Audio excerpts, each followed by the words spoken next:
Hello listeners, story মেনিয়াতে আপনাদের আবারও স্বাগত। আজ আমরা থার্সডে হরর সাসপেন্সে শুনব ব্রাম স্টোকারের দ্য হন্টেড রুম। যারা এখনও আমার চ্যানেলটি সাবস্ক্রাইব করেননি তাদের প্রতি আমার অনুরোধ, আমার গল্পগুলো যদি আপনাদের ভালো লেগে থাকে তাহলে অবশ্যই আমার চ্যানেলটি সাবস্ক্রাইব করে দেবেন। তাহলে চলুন আর দেরি না করে শুনে আসি থার্সডে হরর নাইটের আমাদের আজকের পরিবেশনা, ব্রাম স্টোকার রচিত দ্য হন্টেড রুম।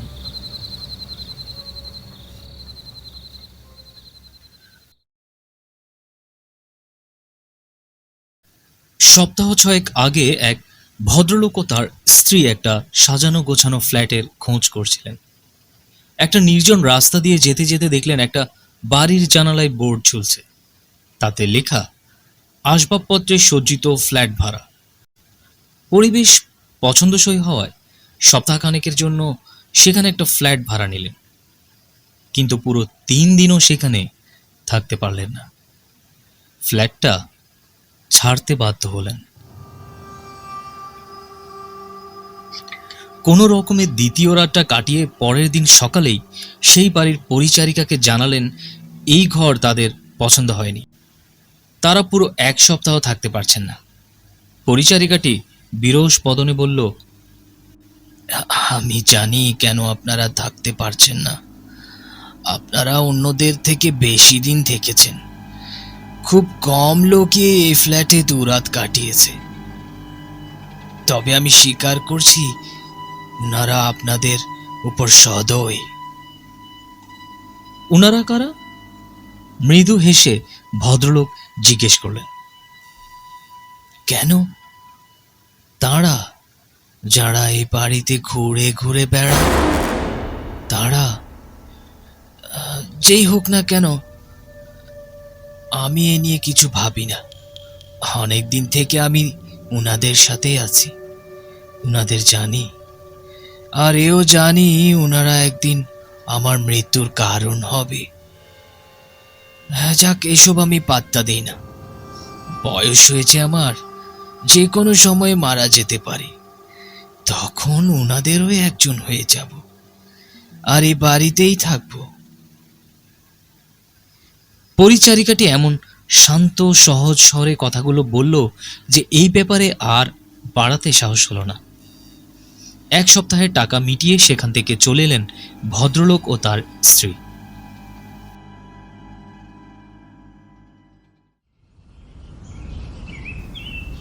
একদিন আমার এক পণ্ডিত ও দার্শনিক বন্ধু আমার কাছে ব্যাপারটা বলতেই আমি বললাম, তোমার কথা শুনে আমি কৌতূহল বোধ করছি। ভুতুরে বাড়িতে রাত কাটাতে আমি খুব মজা পাই। দয়া করে আমাকে সেই বাড়ির ঠিকানাটা দাও। আমার বন্ধু ঠিকানা দিয়ে বিদায় হলো। আমি সোজা সেই বাড়ির অভিমুখে রওনা হলাম। এই জায়গাটা অক্সফোর্ড স্ট্রিটের উত্তর দিকে নিরিবিলি ভদ্র পাড়ায়। দেখলাম বাড়িটা বন্ধ, জানালায় বোর্ড নেই, দরজায় কড়া নাড়তেও কেউ সাড়া দিল না। আমি ফিরে চলে আসছি এমন সময় এক ছোট ছেলে বিয়ারের বোতল কুড়োতে এসে আমাকে বলল, স্যার, আপনি কি এই বাড়ির কাউকে খুঁজছেন? হ্যাঁ, শুনেছিলাম বাড়িটা ভাড়া দেওয়া হবে। ভাড়া? যে পরিচারিকাটি থাকতো সে আজ সপ্তাহ 3 আগে মারা গেছে। আর কাউকে ওখানে থাকতে দেখিনি। যদিও মিস্টার জেনস অনেক চেষ্টা করেছে। সে আমার মাকে তার টুকিটাকি কাজ আর বাড়িটার জানালা দরজাগুলো খোলা ও বন্ধ রাখার জন্য সপ্তাহে 2 পাউন্ড করে দিতে চেয়েছিল। মা রাজি হয়নি। রাজি হয়নি কেন? এই বাড়িটা ভুতুরে। যে বুড়ি পরিচারিকাটি এই বাড়িটাই থাকতো, একদিন লোকে দেখে সে তার বিছানায় ড্যাব ড্যাবে চোখ মেলে মরে পড়ে আছে। তুমি মিস্টার জ্যানসের কথা বলছো? সেই কি এই বাড়ির মালিক? হ্যাঁ। কোথায় থাকে সে? জি স্ট্রিটের 10 নম্বর বাড়িতে। আচ্ছা আচ্ছা, সে কি করে? কোনো ব্যবসা আছে তার? না স্যার, তেমন কিছু করেন না। তিনি তো একা। তথ্য দেওয়ার জন্য ছেলেটিকে কিছু বকশিশ দিয়ে সেই ভুতুরে বাড়িটার কাছে জি স্ট্রিটে মিস্টার জ্যানসের খোঁজে চললাম। সৌভাগ্য, তাকে বাড়িতেই পেলাম। বেশ বয়স্ক লোক, চোখে মুখে বুদ্ধির ছাপ, চালচলনও আকর্ষণীয়। আমার নাম এবং আসার উদ্দেশ্য তাকে খোলাখুলি জানালাম। বললাম, শুনেছি বাড়িটা নাকি ভুতুরে। এমন সন্দেহজনক বাড়ি পরীক্ষা করার দারুণ ইচ্ছে। এক রাতের জন্য হলেও যদি বাড়িটা তিনি আমাকে ভাড়া দেন তো আমি বাধিত হব। তার বদলে তিনি যত ভাড়া চাইবেন আমি দিতে প্রস্তুত। মিস্টার জেনাস সৌজন্য দেখিয়ে বললেন, স্যার, আপনার যতদিন ইচ্ছে বাড়িটা ব্যবহার করতে পারেন, ভাড়ার কোনো প্রশ্নই ওঠে না। আপনি যদি এই অদ্ভুত ব্যাপারটার কারণ খুঁজে বের করতে পারেন, আমি তার জন্য কৃতার্থ থাকব। আমি এটা ভাড়া দিতে পারবো না, কারণ কেউ এখানে আসতে চায় না, এমনকি কোনো কাজ করার লোকও নয়। দুর্ভাগ্যবশত বাড়িটাতে শুধু রাতে নয়, দিনের বেলাতেও ভূতের তাণ্ডব নৃত্য হয়। বেচারা বুড়ি যে 3 সপ্তাহ আগে এখানে মারা গেছে, সে নিঃস্ব গরিব ছিল। তাকে আমি ওয়ার্ক হাউস থেকে নিয়ে আসি। ছোটবেলায় সে আমাদের বাড়িতে মাঝে মধ্যে আসতো এবং একসময় সে আমার চাচার বাড়ি ভাড়া দিয়ে দেখাশোনা করত। সে লেখাপড়া জানা শক্ত মনের মহিলা ছিল। একমাত্র তাকেই আমি এই বাড়িতে থাকতে পিরাপিরি করেছিলাম। বাস্তবিক তার এই হঠাৎ মৃত্যুতে আশেপাশে বদনাম ছড়িয়ে পড়ায় কাউকে এই বাড়িতে রাখতে পারছি না। ভাড়াটে তো নয়, যদি কেউ বাড়ির কর ইত্যাদি দিতে রাজি হয় তো 1 বছরের জন্য আমি তাকে বিনা ভাড়াতেও রাখতে পারি। কতদিন ধরে বাড়িটার এমন বদনাম? আমি ঠিক বলতে পারবো না, তবে অনেক বছর হলো। সেই বুড়ি বলতো যখন সে এটা ভাড়া দিয়েছিল তার আগেও নাকি ভূতের অত্যাচার হতো। এই ধরুন 30-40 বছর আগে পূর্ব ভারতীয় দ্বীপপুঞ্জে আমার জীবন কেটেছে। ইস্ট ইন্ডিয়া কোম্পানিতে চাকরি করতাম। গত বছর আমি ইংল্যান্ডে ফিরে আসি। চাচার সম্পত্তির সঙ্গে এই বাড়িটাও পাই। আমি বরাবরও এই বাড়িটা বন্ধ থাকতে দেখেছি এবং কাউকে এখানে বাস করতে দেখিনি। শুনেছিলাম এটা ভুতুরে বাড়ি আর কেউ এ বাড়িতে থাকতে চায় না। তাদের সে কথা শুনে আমি আজগবি গল্প মনে করে হেসে উড়িয়ে দিই। এরপর বাড়িটা সারিয়ে রং করতে কিছু খরচপত্র করি, সেই সঙ্গে পুরনো আসবাবপত্রের সঙ্গে নতুন কিছু এনে সাজাই। তারপর বিজ্ঞাপন দিয়ে 1 বছরের মধ্যেই ভাড়াটা পেয়ে যায়। প্রথম ভাড়াটে ছিল এক অবসরপ্রাপ্ত কর্নেল। তার মাইনের অর্ধেক টাকা পেনশন হিসেবে পেত। সে তার পরিবারের সঙ্গে 1 ছেলে ও 1 মেয়ে নিয়ে আর 4 চাকর বাকর নিয়ে এখানে আসে। কিন্তু পরের দিনই তারা বাড়ি ছেড়ে চলে যায়। তারা এখানে অদ্ভুত কিছু দেখেছিল, যাতে তারা ভয় পেয়ে গিয়েছিল। তারপর আমি ওই বুড়িকে পরিচারিকা হিসেবে এখানে রাখি এবং তাকে ঘর ভাড়া নেওয়ার দায়িত্ব দিই। আমি কখনো এখানে পরপর 3 রাত থাকার মতো ভাড়াটে পাইনি। তাদের গল্প আপনাকে না বলাই ভালো, আপনি বরং নিজেই বিচার করে দেখুন। তবে কিছু দেখার বা শোনার জন্য তৈরি হয়ে থাকবেন এবং তার জন্য যা যা সতর্কতা অবলম্বন করা প্রয়োজন মনে করেন করবেন। আমি বললাম, ওই বাড়িতে অন্তত 1 রাত কাটাবার জন্য আপনার নিজের কোনো আগ্রহ হয়নি? হ্যাঁ, কাটিয়েছি। 1 রাত নয়, দিনের বেলায় একা 3 ঘন্টা। তবে একটা কথা খোলাখুলি বলি, প্রচণ্ড সাহস না থাকলে আমার একান্ত অনুরোধ, 1 রাতও আপনি ও বাড়িতে কাটাতে যাবেন না। আমি বললাম, নানা বিপদের মধ্যে আমার সাহসের পরীক্ষা হয়ে গেছে আর নিজের উপর আমার বিশ্বাসও আছে। মিস্টার জেনাস আর বিশেষ কিছু না বলে বাড়ির চাবিটা এনে আমাকে দিলেন। ধন্যবাদ জানিয়ে আমি চাবিটা নিয়ে বেরিয়ে পড়লাম। আমার একজন খাস ভৃত্য ছিল। সে ছিল খুবই স্ফূর্তিবাজ, নির্ভীক এবং কুসংস্কার মুক্ত যুবক। ডাকলাম তাকে। ফ্রেডরিক, আমি বললাম, তোমার নিশ্চয় মনে আছে জার্মানিতে আমরা সেই পুরনো দুর্গে ভূত দেখতে না পেয়ে কিরকম হতাশ হয়েছিলাম। লোকে বলতো সেখানে স্কন্দকাটা ভূত আছে। দেখো, এই লন্ডন শহরে একটা বাড়ি আছে, শুনেছি সেখানে নাকি ভূত আছে। সেখানে আমি আজ রাত কাটাবো। যা শুনেছি তাতে নিঃসন্দেহে কিছু নিশ্চয় দেখা বা শোনা যাবে, হয়তো এমন কিছু যা সত্যি ভয়ঙ্কর। তুমি কি আমার সঙ্গে ওখানে যেতে ইচ্ছুক? অবশ্যই স্যার। সে বেশ উৎফুল্ল হয়ে বলল, বেশ, ঠিক আছে, এনো বাড়ির চাবি আর এই ঠিকানা। এখানে গিয়ে আমার শোবার জন্য একটা ঘর ঠিক করে রাখবে। ফায়ার প্লেসে ভালো করে আগুন জ্বালাবে, বিছানা পরিষ্কার করে জানালা দরজা খুলে আলো বাতাস ঢোকার ব্যবস্থা করবে। আর হ্যাঁ, দেখো সেখানে বাতি ও জ্বালানি যেন থাকে।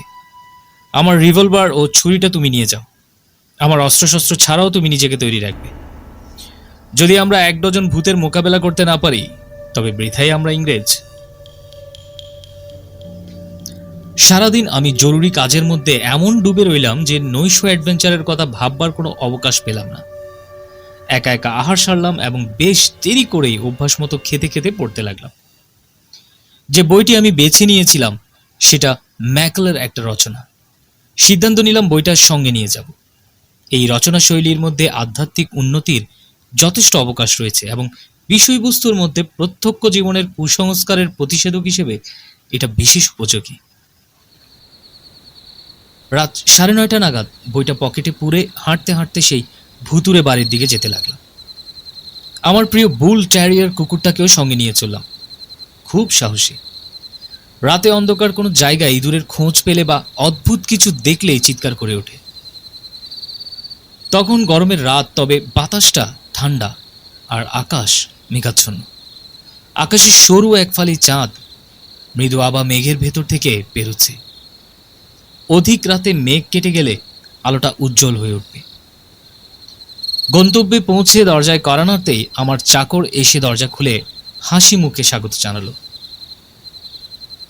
সব ঠিক আছে স্যার, এবং বাড়িটি বেশ আরামদায়ক। ও, আমি একটু হতাশ হয়ে বললাম, চোখে পড়ার মতো বিশেষ কিছু দেখোনি বা শোনোনি? হ্যাঁ স্যার, অদ্ভুত কিছু শব্দ শুনেছি। যেমন? আমার পেছনে পা ফেলে দ্রুত বেগে চলার শব্দ। 2-1 বার আমার কানের কাছে ফিসফিস করে কে যেন কি বলল, আর কিছু নয়। তুমি ভয় পাওনি? আমি একটুও নয় স্যার। ফ্রেডরিকের দুঃসাহসিকতা আমাকে একটা বিষয় নিশ্চিত করলো যে যা কিছুই ঘটুক না কেন সে আমাকে ছেড়ে যাবে না। আমরা হল ঘরের মধ্যে দাঁড়িয়ে, সদর দরজা বন্ধ। আমার মনোযোগ কুকুরটার দিকে। প্রথম সে বেশ উৎফুল্ল হয়ে ঘরের মধ্যে দৌড়াদৌড়ি করলো, কিন্তু তারপরেই বন্ধ দরজার কাছে গিয়ে মুখ নিয়ে কি যেন শুনতে লাগলো আর বাইরে বেরোবার জন্য দরজায় আঁচড়াতে লাগলো। আমি তার মাথায় আদর করে চাপড় দিতে সে যেন পরিস্থিতিটা বুঝতে পেরে আমাকে ও ফ্রেডরিককে অনুসরণ করলো। বাড়ির ভেতরে সে আমার পায়ে পায়ে চলতে লাগলো। তার স্বাভাবিক অভ্যাস মতো অজানা জায়গায় অনুসন্ধিৎসু হয়ে যাবার আগের প্রবণতা দেখা গেল না। আমরা প্রথমে নিচের তলার ঘরগুলো দেখলাম, তারপর রান্নাঘর, বিশেষ করে ভাড়ার ঘর। সেখানে দেখলাম 2-3টে মদের বোতল ঝুড়িতে রয়েছে, চারদিক ঝুলে ভর্তি। বোঝা যায় অনেক দিন এখানে পরিষ্কার করা হয়নি। তবে ভূতেরা নিশ্চয় মদ ঘর নয়। নজর কাড়বার মতো আর কিছুই নেই। পেছন দিকে একটা ছোট অপরিষ্কার বাগান, উঁচু পাঁচিল দিয়ে চারদিক ঘেরা। ধুলোবর্তী পাথর বাঁধানো পথে যেখানে আমার পা পড়ছে সেখানে দাগ রয়ে যাচ্ছে। এখানে অজানা আশ্চর্য পরিবেশের মধ্যে আমি প্রথম বিস্ময়কর একটি ব্যাপার লক্ষ্য করলাম। আমার সামনে দেখলাম হঠাৎ একটা পায়ের ছাপ ফুটে উঠেছে। থমকে দাঁড়িয়ে চাকরের হাতটা ধরে ইশারায় সেই দিকে দেখালাম। সে পায়ের ছাপের সামনে হঠাৎ আর একটা পায়ের ছাপ ফুটে উঠল। আমরা দুজনেই দেখলাম। আমি তাড়াতাড়ি এগিয়ে গেলাম। পায়ের ছাপও একটার পর একটা করে আমার দিকে এগিয়ে আসতে লাগলো। একটা ছোট পায়ের ছাপ, শিশুর পা। খুব স্পষ্ট না হলেও বুঝতে অসুবিধা হলো না যে সেটা নগ্ন পায়ের ছাপ। আমরা সামনের দেয়ালের কাছে যেতেই সে অদ্ভুত ব্যাপারটা থেমে গেল। আমরা ফিরে আসার সময়ও সেটা আর দেখা গেল না। সিঁড়ি দিয়ে উঠে নিচের তলায় ঘরগুলো দেখলাম। খাবার ঘর, পেছন দিকের একটা ছোট ঘর, তার থেকেও ছোট ঘর। এই ঘরে হয়তো কোনো চাকর থাকতো। সর্বত্র কেমন যেন একটা মৃত্যুর স্তব্ধতা বিরাজ করছে। তারপর আমরা ড্রয়িং রুমে ঢুকলাম। চারদিক বেশ ঝকঝকে তকতকে। আমি একটা চেয়ারে বসলাম। ফ্রেডরিক টেবিলের উপর একটা বাতি জ্বালিয়ে দিল। ঘরটাতে বেশ আলো হলো। তাকে দরজা বন্ধ করে দিতে বললাম। সে ঘুরতেই দেখলাম একটা চেয়ার নিঃশব্দে দ্রুত দেয়ালের কাছ থেকে সরে এসে আমার সামনে গজ খানেকের মধ্যে এসে থামল। আরে, এই যে দেখছি মন্থর পরা টেবিল ঘোরানোর থেকেও চমকপ্রদ। মনে মনে ভেবে হাসতে গিয়ে দেখলাম আমার কুকুরটা একটু পিছিয়ে এসে ঘেউ ঘেউ করে ডাকতে লাগলো। ফ্রেডরিক ফিরে এলো। সে চেয়ার নড়ার ব্যাপারটা লক্ষ্য করেনি। সে কুকুরটাকে শান্ত করতে ব্যস্ত হলো। আমি চেয়ারের দিকে এক দৃষ্টে তাকিয়ে রয়েছি। মনে হলো চেয়ারে বসে আছে বিবর্ণ নীলচে ধোঁয়াটে মানুষের মূর্তির একটা দেহরেখা। কিন্তু সেটা এতই অস্পষ্ট যে আমার নিজের চোখকে বিশ্বাস করতে পারলাম না। কুকুরটা এখন শান্ত হয়ে বসে রয়েছে। আমার সামনের চেয়ারটা সরিয়ে দেয়ালের কাছে নিয়ে যাও, আমি ফ্রেডরিককে বললাম। ফ্রেডরিক তাই করল। হঠাৎ ঘুরে সে বলল, আপনি কি স্যার? আমি আমি কি? মনে হলো কেউ আমাকে মারলো, কাদের ঠিক এইখানে। সে হাত দিয়ে জায়গাটা দেখালো। না, তবে এখানে কোনো জাদুকর রয়েছে। যদিও তাদের চালাকি ধরতে পারছি না, আমাদের ভয় দেখাবার আগেই ওদের ধরে ফেলব। আমরা আর বেশিক্ষণ ড্রয়িং রুমে বসে থাকতে পারলাম না, কারণ ঘরটা ভীষণ স্যাঁতসেঁতে আর ঠান্ডা। উপরের ঘরে আগুনের সামনে বসার ইচ্ছে হলো। যাবার সময় ঘরটা তালা বন্ধ করে দিলাম। নিচের সব ঘরে পরীক্ষার পর তালা মেরে দিয়েছি। উপরের ঘরটায় ভৃত্যটি আমার শোবার বন্দোবস্ত করেছে, সেটাই সব থেকে ভালো।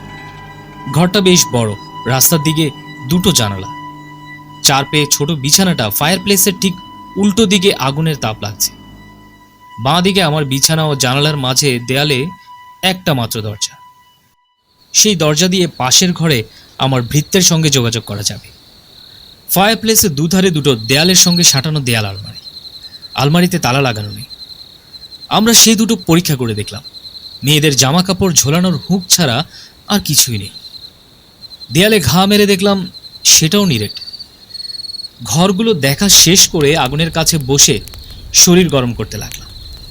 তারপর সিগারেট ধরিয়ে সমস্ত ব্যাপারটা মনে মনে ভাবতে লাগলাম। তখনও ফ্রেডরিক আমার কাছে রয়েছে। সিঁড়ির মুখের দরজাটাও বেশ ভালোভাবে বন্ধ। অবাক হয়ে আমার ভৃত্যটি বলতে লাগলো, স্যার, যখন আমি এখানে প্রথম আসি তখন অন্য সব ঘরের সঙ্গে এই দরজার তালা খুলে রেখেছিলাম। ভেতর থেকে তা বন্ধ হতে পারে না, কারণ এটা একটা... তার কথা শেষ হবার আগেই দরজাটা, যেটা আমরা দুজনের কেউই স্পর্শ করিনি, হঠাৎ আপনা থেকেই ধীরে ধীরে খুলে গেল।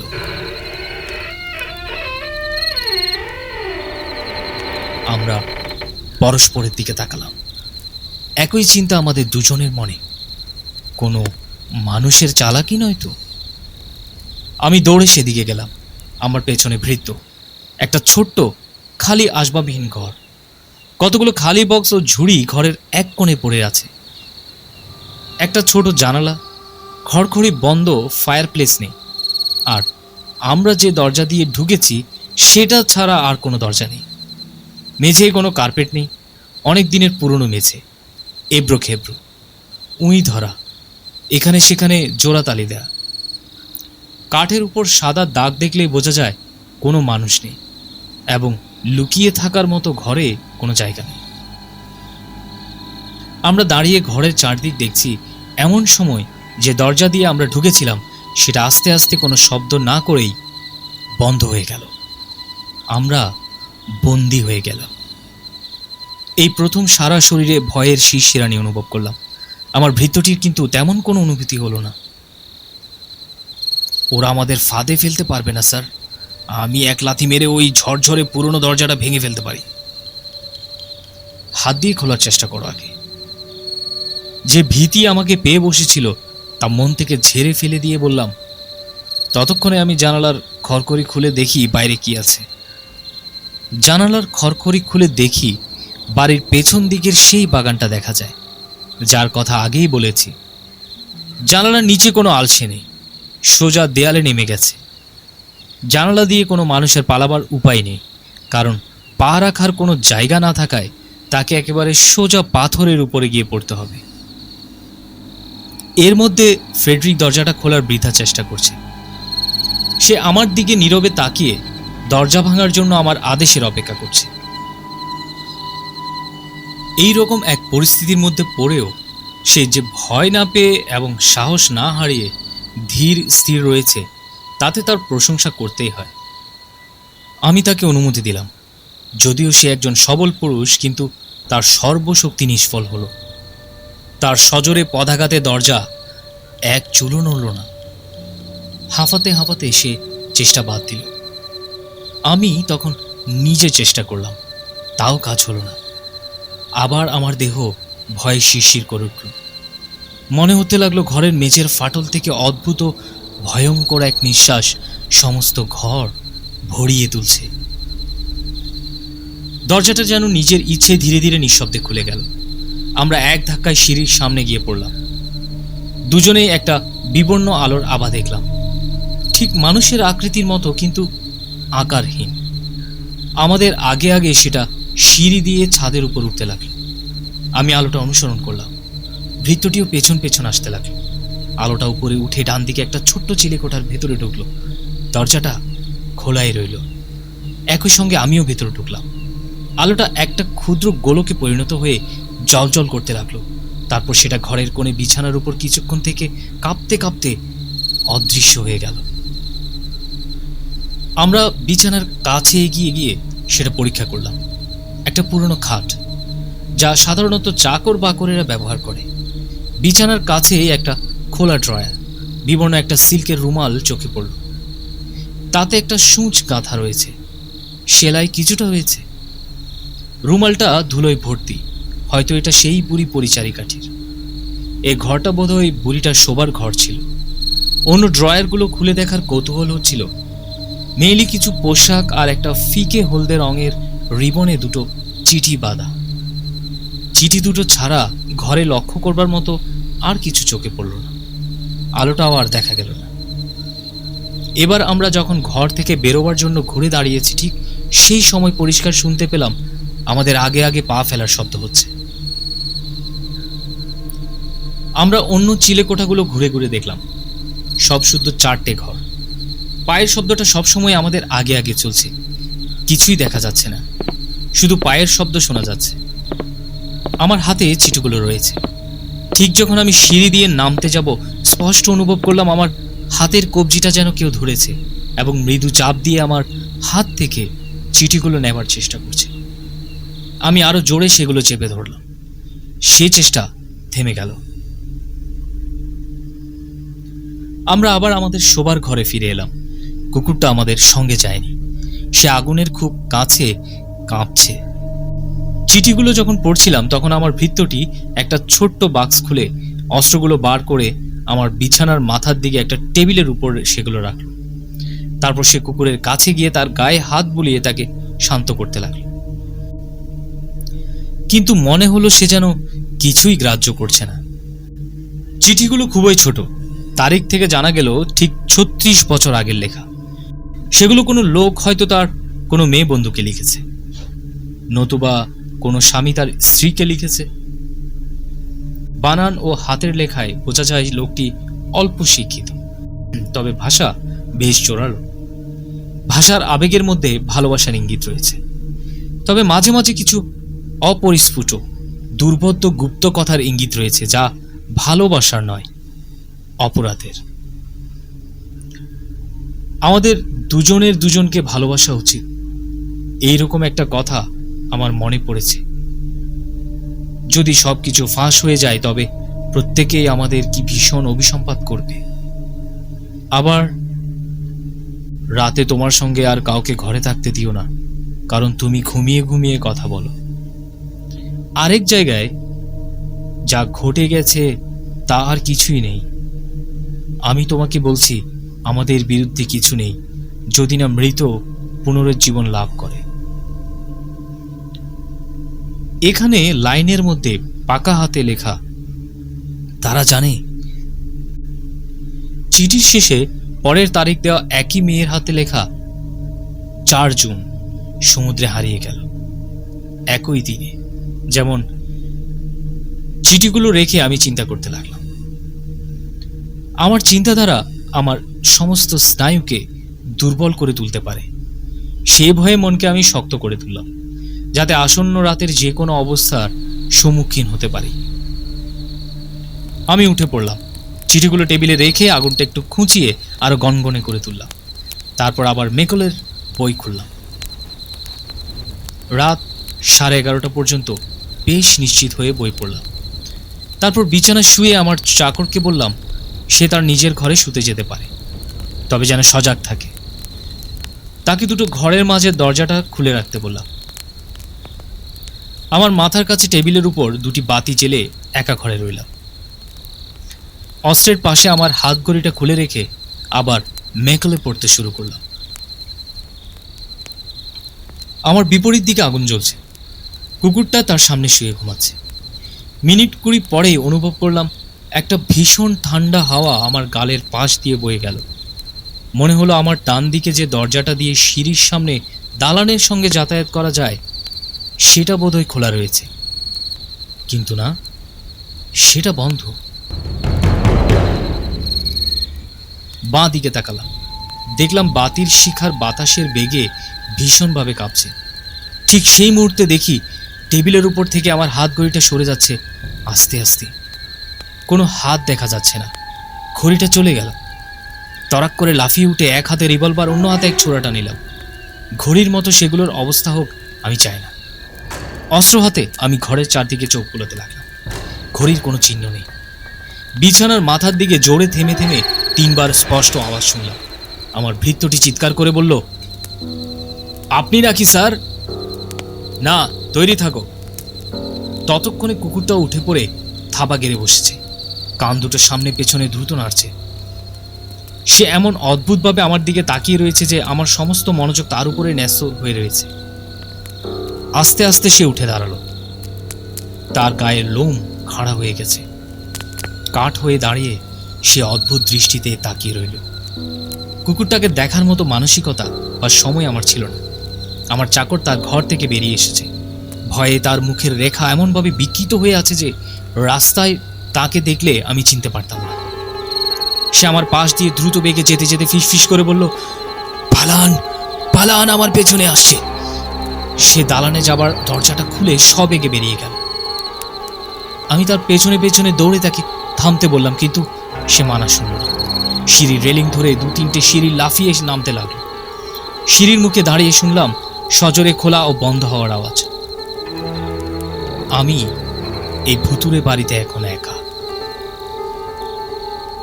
কয়েক মুহূর্ত ভেবে ঠিক করতে পারলাম না যে ভৃত্যের পদাঙ্ক অনুসরণ করব কিনা।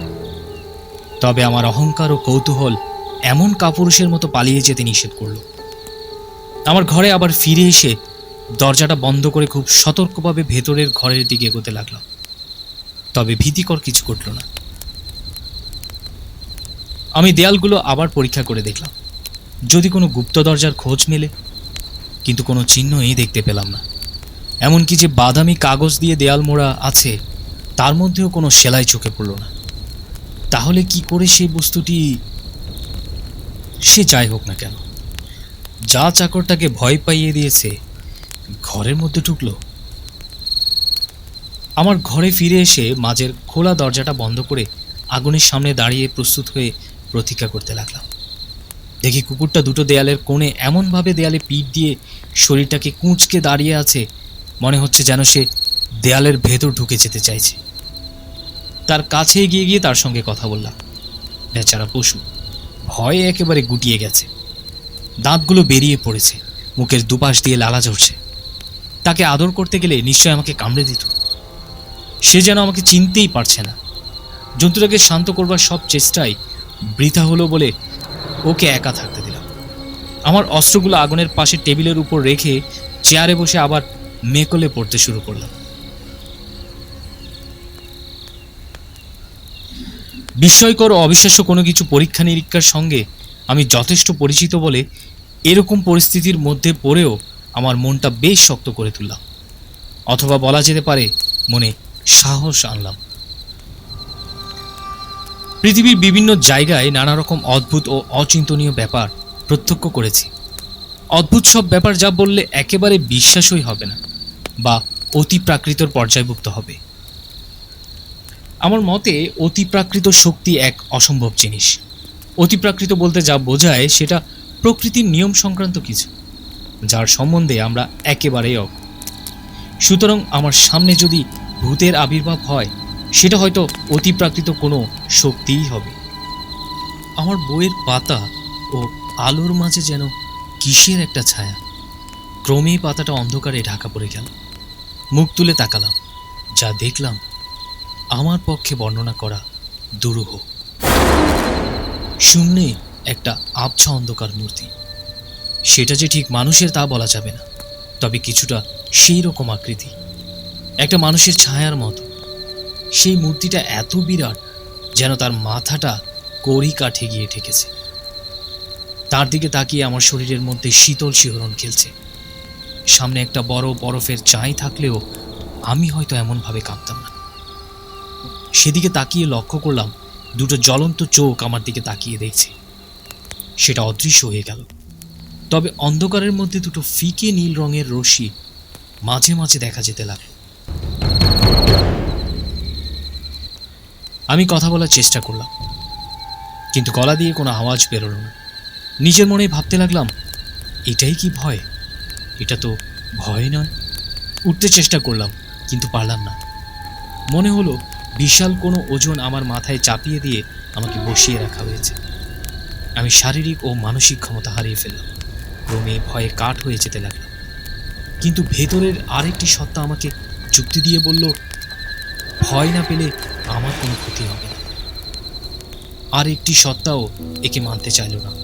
এটা একটা মায়া, ভয় নয়। প্রচণ্ড মানসিক শক্তি প্রয়োগ করে অবশেষে আমার হাতটা টেবিলে রাখা অস্ত্রের দিকে বাড়াতে সক্ষম হলাম। আর তখনই আমার হাত ও কাঁধে হঠাৎ একটা ধাক্কা খেলাম। আমার হাত অসাড় হয়ে পাশে ঝুলে পড়ল। এই অবস্থায় লক্ষ্য করলাম বাতির শিখাটা ক্রমেই কমে আসছে, তবে একেবারে নিভে গেল না। ফায়ার প্লেসের আগুনও ঠিক একইভাবে কমে আসতে লাগলো। কয়েক মিনিটের মধ্যে সারা ঘর অন্ধকারে ডুবে গেল। অন্ধকার ঘরের মধ্যে বসে সে আবছা বস্তুর ভয় আমার মন থেকে কিছুতেই তাড়াতে পারলাম না। ক্রমেই আমার সমস্ত স্নায়ুমণ্ডলীতে ভয়ের প্রতিক্রিয়া দেখা দিল। প্রকৃতপক্ষে আতঙ্ক এমন চরম পর্যায়ে পৌঁছে গিয়েছিল যে হয় আমার সব ইন্দ্রিয় শক্তি হারিয়ে ফেলব, না হয় সম্মোহিত হয়ে আমি ফেটে পড়ব। সত্যি আমি বিস্ফারিত হয়েছিলাম। আমার গলা দিয়ে একটা তীক্ষ্ণ চিৎকার বেরিয়ে এলো। মনে পড়ে গেল একসময় আমি বলেছিলাম আমি ভয় করি না, আমার আত্মা ভয় পায় না। এবং একই সময় আমার শক্তি ক্রমেই বেড়ে উঠেছিল। সেই গভীর অন্ধকারেও আমি একটা জানালার দিকে ছুটে গিয়ে জানালার পর্দা ছিঁড়ে ফেললাম। জানালার পাল্লা দুটো হাট করে খুলে দিলাম। আমার তখন একমাত্র চিন্তা, আলো, আলো চাই। আকাশে চাঁদ উঠেছে, পরিষ্কার শান্ত তার আলো। উপরে চাঁদের আলো আর নিচে নির্জন রাস্তায় গ্যাস লাইটের আলো। পেছনে ফিরে ঘরের ভেতরটা দেখলাম। ঘরের কিছুটা অংশে হালকা চাঁদের আলো পড়েছে। সেই অন্ধকার বস্তুটা আর নেই, শুধু একটা অস্পষ্ট ছায়া দেখতে পেলাম। মনে হলো সেটা আমার সামনের দেয়ালেরই ছায়া। তারপর হঠাৎ আমার নজরে এলো টেবিলের তলা থেকে একটা হাত উঠে এসেছে, কবজি অবধি দেখা যাচ্ছে। মনে হলো আমার ওই মতো রক্ত মাংসে গড়া একটা বয়স্ক লোকের হাত, রোগা, কোঁচকান, ছোট একজন মহিলার হাত। হাতটা খুব আলতোভাবে টেবিলের উপর রাখা চিঠি দুটো ধরে আছে। হাত ও চিঠিগুলো হঠাৎই অদৃশ্য হয়ে গেল। আবার সেই মাপা 3টে টোকার আওয়াজ শুনতে পেলাম, যা এই অদ্ভুত ঘটনা শুরু হবার আগে শুনতে পেয়েছিলাম। ধীরে ধীরে শব্দটা মিলিয়ে যেতেই সমস্ত ঘরটা যেন অল্প কাঁপতে লাগলো। আর সেই সঙ্গে ঘরের শেষ দিকে মেঝে থেকে বুদবুদের মতো আলোর ফুটকি উঠতে আরম্ভ করল, বিভিন্ন রঙের, সবুজ, হলদে, লাল, উপরে নিচে এপাশে ওপাশে চারদিকে সেই আলোক ফুলকিগুলো ঘুরে ঘুরে বেড়াতে লাগলো। দেয়াল থেকে অদৃশ্য একটা চেয়ার এগিয়ে টেবিলের সামনে এসে থেমে গেল। পরক্ষণে সেই চেয়ারে একটা মহিলার অবয়ব ফুটে উঠতে লাগলো। সেটা যেন জীবন্ত অথচ মৃত্যুর মতো ভয়ঙ্কর। মুখটা কোনো যুবতী, একটা আশ্চর্য শোকাবহ সৌন্দর্য সেই মুখে। গলা ও কাঁধ খালি, বাকি শরীরটা একটা আলগা মেঘের মতো সাদা কাপড়ে ঢাকা। কাঁধের উপর ছড়ানো চুলগুলো হাত দিয়ে নাড়াচাড়া করছে। তার চোখ দুটো কিন্তু আমার দিকে নেই, দরজার দিকে তার দৃষ্টি, কিন্তু যেন শুনছে, লক্ষ্য করছে, কারোর জন্য অপেক্ষা করছে। পেছন দিকের ছায়াটা ক্রমে আরো গাঢ় অন্ধকার হয়ে আসছিল এবং আমার মনে হলো আমি যেন দুটো জ্বলন্ত চোখ দেখছি। দৃষ্টি তার চেয়ারে বসা মূর্তিটার দিকে। দরজায় আরেকটা মূর্তির আবির্ভাব ঘটল, সেই রকম স্পষ্ট, সেই রকম ভয়ঙ্কর, একটা মানুষের, একজন যুবকের মতো। গায়ের পোশাকটা মনে হলো গত শতাব্দীর বা সেই ধরনের। ঠিক যখন পুরুষ মূর্তিটা নারী মূর্তির দিকে এগোচ্ছিল তখন সেই অন্ধকারের ছায়া সামনের দিকে এগিয়ে এলো। মুহূর্তের মধ্যে তিনটি মূর্তি অন্ধকারে ডুবে গেল। আলোটা আবার সেই দিকেই দেখা যেতেই দেখা গেল দুজনের মধ্যে সে দাঁড়িয়ে দুজনকেই ধরে রয়েছে। মেয়েটার বুকে রক্তরেখা, একটা ভুতুড়ে তলোয়ারের উপর ঝুঁকে রয়েছে, তার ঘাড় থেকে ফোঁটা ফোঁটা রক্ত ঝরছে। মাঝের অন্ধকারে মূর্তিটা সেই রক্ত খাচ্ছে। হঠাৎ তারা সকলেই অদৃশ্য হয়ে গেল। আবার বুদবুদের মতো আলোর ফুলকি ঘুরতে ঘুরতে ক্রমশ সেগুলো বড় হতে লাগলো। ফায়ারপ্লেসের ডান দিকের দরজাটা নিঃশব্দে খুলে গেল। সেখান থেকে বেরিয়ে এলো একজন বয়স্কা মহিলা। তার হাতে তখনও চিঠিগুলো। তার পেছনে পায়ের শব্দ শোনা গেল। সে ঘুরে দাঁড়িয়ে কিছু শোনার চেষ্টা করল। তারপর সে চিঠিগুলো খুলে মনে মনে পড়ছিল। তার কাঁধের উপর দিয়ে একটা ফ্যাকাশে মুখ দেখা গেল। বহুদিন জলে ডুবে থাকা একজন মানুষের মুখ, বিবর্ণ, ফুলো, ভেজা চুলে জলজ আগাছা জড়ানো। দেখলাম মহিলার পায়ের কাছে একটা ছোট শবের আকৃতি পড়ে রয়েছে। তার পাশে গুটিসুটি মেরে একটা শিশু, দারিদ্র্যপীড়িত দুস্থ শিশু, গাল দুটো শুকনো, চোখে ভয়ঙ্কর প্রতীক। বয়স্ক মহিলাটির মুখের দিকে তাকাতে দেখলাম তার মুখের কোঁচকানো দাগ উবে গেছে এবং যুবতীর নিটল মুখ ফিরে এসেছে। কঠিন চোখ, স্থির সেই ছায়ামূর্তি আবার ছুটে এসে সকল মূর্তিকে আগের মতো অন্ধকারে ঢেকে দিল। আবার 3 বার টোকার শব্দ শোনা গেল। তারপর আবার সবকিছুই অন্ধকারের মধ্যে মিশে গেল। অন্ধকার থেকেই সবকিছুর আবির্ভাব, আবার অন্ধকারের মধ্যেই সবকিছু মিশে মিলিয়ে গেল। অস্পষ্টতা দূর হতেই ছায়াগুলো চলে গেল। ফায়ারপ্লেসের আগুন গনগনে হয়ে উঠল। বাতির শিখা আবার উজ্জ্বল হলো। সারা ঘরটায় আবার শান্ত ভাব ফিরে এলো। সবকিছুই তখন পরিষ্কারভাবে দেখা যেতে লাগলো। দুটো দরজা তখনও বন্ধ। ভৃত্যের ঘরটা তালা দেয়া। দেয়ালের কোণে কুকুরটা হাত পা ছড়িয়ে পড়ে আছে। কাছে গিয়ে দেখলাম কুকুরটা মরে গেছে। চোখ দুটো ঠিকরে বেরিয়ে এসেছে, জিভটা মুখ থেকে বেরিয়ে পড়েছে, চোয়ালের দুপাশে ফেনা। কুকুরটাকে আগুনের কাছে নিয়ে এলাম। প্রিয় কুকুরটার এরকম মৃত্যুতে ভীষণ কষ্ট হচ্ছিল। তার মৃত্যুর জন্য নিজেকে দায়ী মনে হচ্ছিল। আমার ধারণা ভয়ে বেচারা মরে গেছে। সব থেকে যেটা আমার কাছে আশ্চর্য লাগলো সেটা হচ্ছে ঘাড়টা তার ভাঙা, যেন কেউ তার ঘাড়টা প্রচণ্ড আক্রোশে মোটকে দিয়েছে। আরেকটা অদ্ভুত ঘটনা, আমার ঘড়িটা যে রহস্যজনকভাবে উধাও হয়েছিল আবার সেটা টেবিলেই ফিরে এসেছে। তবে ওটা বন্ধ হয়ে আছে, চলছে না। বাকি রাতটুকুর মধ্যে আর কিছুই ঘটল না। দিনের আলো না ফোটা পর্যন্ত আমি সেই ভুতুরে বাড়িতেই ছিলাম। চলে আসবার আগেই সেই ছোট্ট ঘরটা আর একবার দেখতে গেলাম, যেখানে আমি ও আমার চাকর কিছুক্ষণের জন্য আটকে যায়। আমার দৃঢ় বিশ্বাস, যদিও এই বিশ্বাসের সঠিক কারণ ব্যাখ্যা করতে পারবো না, এই ছোট্ট ঘরটা থেকেই ভুতুরে কাণ্ডের সব কিছুর উৎপত্তি, যা আমি নিজের চোখে দেখেছি এবং সারা শরীর ও মন দিয়ে অনুভব করেছি। যদিও দিনের আলোয় আমি এই ঘরে ঢুকেছি, জানালা দিয়ে সূর্যের আলো প্রবেশ করেছে, তবু মেঝেই দাঁড়িয়ে আমার গা ভয়ে শিরশির করে উঠল। কারণ গত রাতে ভয়ঙ্কর অভিজ্ঞতা এই ঘরেই হয়েছে। সত্যি বলতে কি, আধ মিনিটের বেশি আমি সেই ঘরে থাকতে পারিনি। সিঁড়ি দিয়ে নিচে নামতে নামতে সে পায়ের শব্দ শুনতে পেলাম। যখন সদর দরজা খুললাম তখন স্পষ্ট একটা চাপা হাসির শব্দ কানে এলো। বাড়ি ফিরে আমার পালিয়ে যাওয়া চাকরকে দেখতে পেলাম না, এমনকি 3 দিন তার কোনো খবরও পেলাম না। 3 দিন বাদে লিভারপুল থেকে তার একটা চিঠি পেলাম।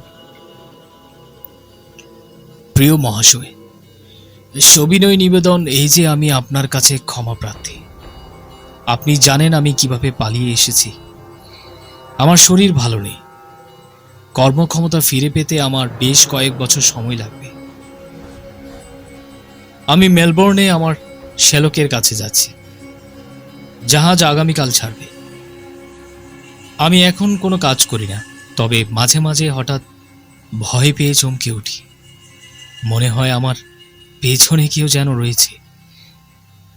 আপনার কাছে আমার বিনীত প্রার্থনা মহাশয়, যে আমার জামা কাপড় ও পাওনা মাইনে আমার মায়ের নামে ওয়ালওয়ার্নে পাঠিয়ে দিলে চিরকৃতজ্ঞ থাকব।